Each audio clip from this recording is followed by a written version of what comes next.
Sermon 107 de saint Augustin de l'avarice. Luc 12, 13 à 21. Vous qui craignez Dieu, je ne doute pas que vous n'écoutiez sa parole avec crainte et que vous ne l'accomplissiez avec joie, afin d'espérer pour l'obtenir ensuite l'objet de ses promesses. Nous venons d'entendre le Seigneur, d'entendre Jésus-Christ, le Fils de Dieu, nous intimer un ordre. Cet ordre vient de la vérité même, de la vérité qui ne trompe ni ne se trompe. Écoutons, craignons, soyons sur nos gardes. Quel est cet ordre ? Je vous le dis, abstenez-vous de toute avarice. Pourquoi de toute avarice ? Pourquoi toute ? Pourquoi avoir ajouté ce mot ? Le Sauveur aurait pu dire en effet « évitez l'avarice », mais il a voulu ajouter « toute » et dire « abstenez-vous de toute avarice ».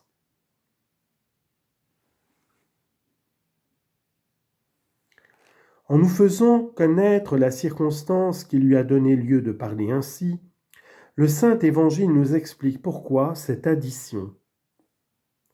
Quelqu'un, en effet, en avait appelé à lui contre son propre frère, qui s'était approprié tout le patrimoine, sans vouloir céder à son cohéritier la part qui lui revenait.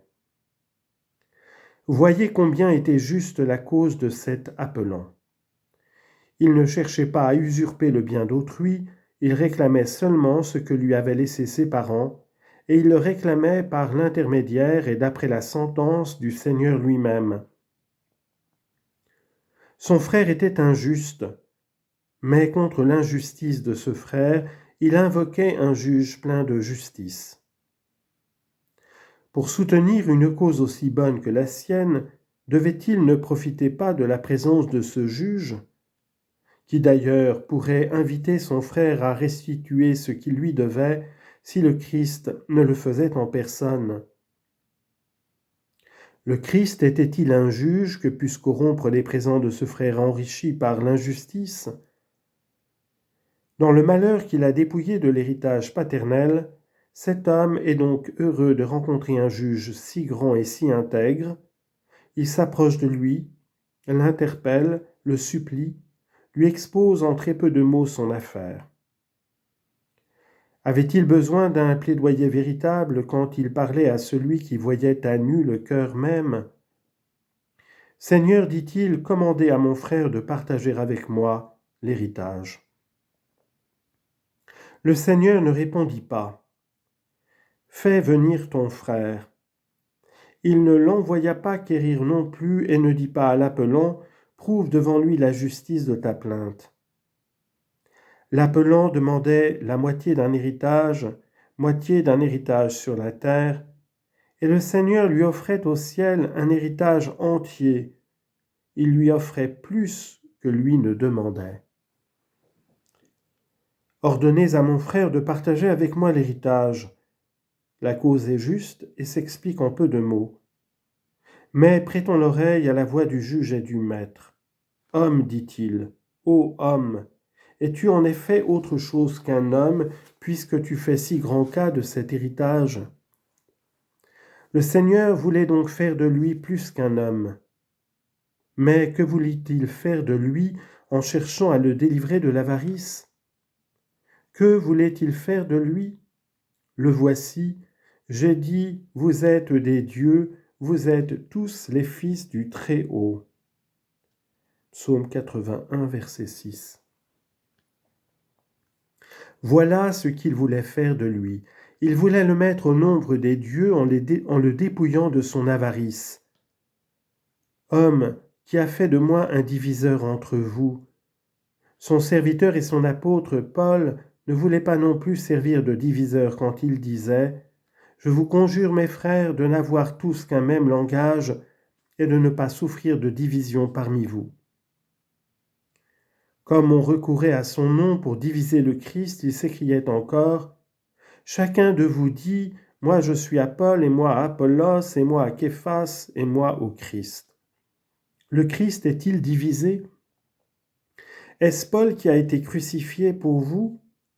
Ou est-ce au nom de Paul que vous avez été baptisés ? 1 Corinthiens 1, 10 à 13. Combien donc sont pervers ces hommes qui veulent diviser celui qui n'a point voulu servir de diviseur et qui a dit « Qui a fait de moi un diviseur entre vous ?» Tu demandais une faveur, voici un conseil. Je vous le déclare, éloignez-vous de toute avarice. Peut-être regarderais-tu cet homme comme un avare et un cupide s'il convoitait le bien d'autrui, mais moi je te défends de rechercher avec avarice et avec cupidité ton propre bien. Voilà ce que signifie tout dans ces mots, abstenez-vous de toute avarice.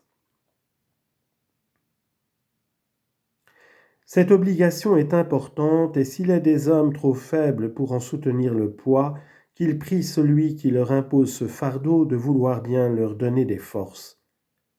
Ah, mes frères, quand notre Seigneur, quand notre Rédempteur et notre Sauveur, quand celui qui est mort pour nous et qui pour nous racheter a donné son sang comme le prix de notre délivrance, quand celui qui est en même temps notre avocat et notre juge nous dit « Abstenez-vous », il ne faut point passer légèrement sur cette recommandation.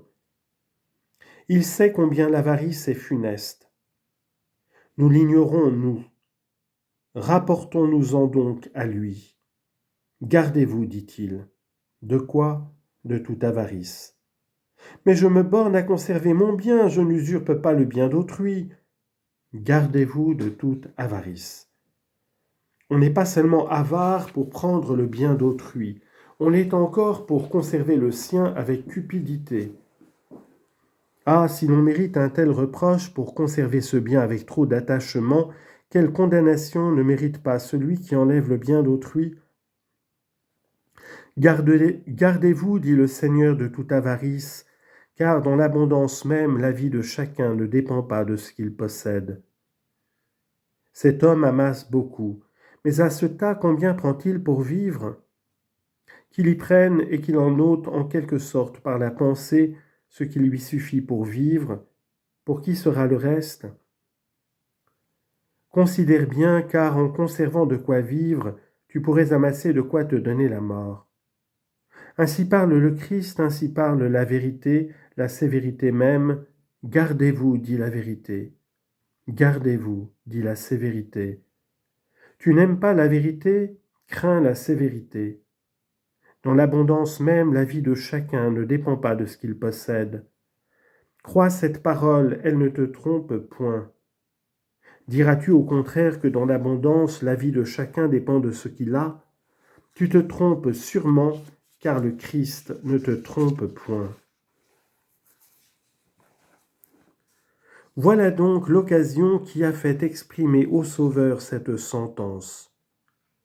Le plaignant ne réclamait que sa part, il ne cherchait point à envahir le bien de son frère, et non content de dire « Gardez-vous de l'avarice », le Seigneur ajouta « Toute avarice ». Il fait plus, il met en scène un riche dont le domaine avait prospéré.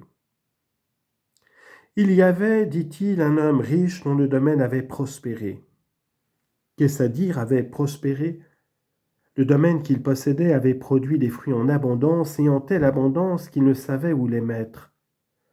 Ainsi la richesse même mit tout à coup dans la gêne ce vieil avare. Combien d'années s'étaient déjà écoulées sans que ses greniers fussent trop étroits? Il avait fait donc une récolte si riche que ce qui avait suffi ne lui suffisait plus. Dans sa détresse, il cherche donc, non pas comment il dépensera, mais comment il conservera cette abondance extraordinaire. Or, à force d'y réfléchir, il trouva un moyen. Ce moyen découvert lui fit croire qu'il était sage. J'ai réfléchi avec prudence, j'ai découvert, dans sa sagesse, je renverserai mes greniers, dit-il, j'en ferai de plus grands, je les remplirai, et je dirai à mon âme, « Que lui diras-tu ? Mon âme, tu as beaucoup de biens en réserve pour plusieurs années, repose-toi, mange, bois, fais grande chère. Voilà ce que dit à son âme ce sage bien avisé. » Dieu lui dit à son tour, car Dieu ne dédaigne pas d'adresser la parole aux insensés eux-mêmes. Mais, dira peut-être quelqu'un d'entre vous, comment Dieu s'est-il entretenu avec cet insensé? Ô mes frères, à combien d'insensés ne parle-t-il pas quand on lit l'Évangile? Car écouter l'Évangile quand on le lit sans le pratiquer, n'est-ce pas être insensé? Que lui dit donc le Seigneur? Comme cet avare s'applaudissait encore de la mesure qu'il venait de découvrir, insensé, lui dit le Sauveur, insensé qui te crois sage, insensé qui a dit à ton âme, tu as beaucoup de biens en réserve pour plusieurs années, aujourd'hui même, on te redemande ton âme. Tu lui as dit, tu possèdes beaucoup de biens, et on te la redemande, et elle ne possède plus rien. Ah, qu'elle méprise cette sorte de bien et soit bonne en elle-même, afin qu'elle se présente avec sécurité lorsqu'on la redemandera. Et qu'y a-t-il de plus inique que de chercher à posséder beaucoup de biens sans vouloir être bon? Tu es indigne de rien avoir, toi qui ne veux pas être ce que tu cherches à posséder. Voudrais-tu que ton champ fût mauvais? Non, sans doute, tu veux qu'il soit bon. Que ta femme fût mauvaise? Non, mais qu'elle soit bonne. Voudrais-tu enfin d'une habitation mauvaise, d'une mauvaise chaussure? Pourquoi n'y a-t-il que ton âme que tu veuilles mauvaise?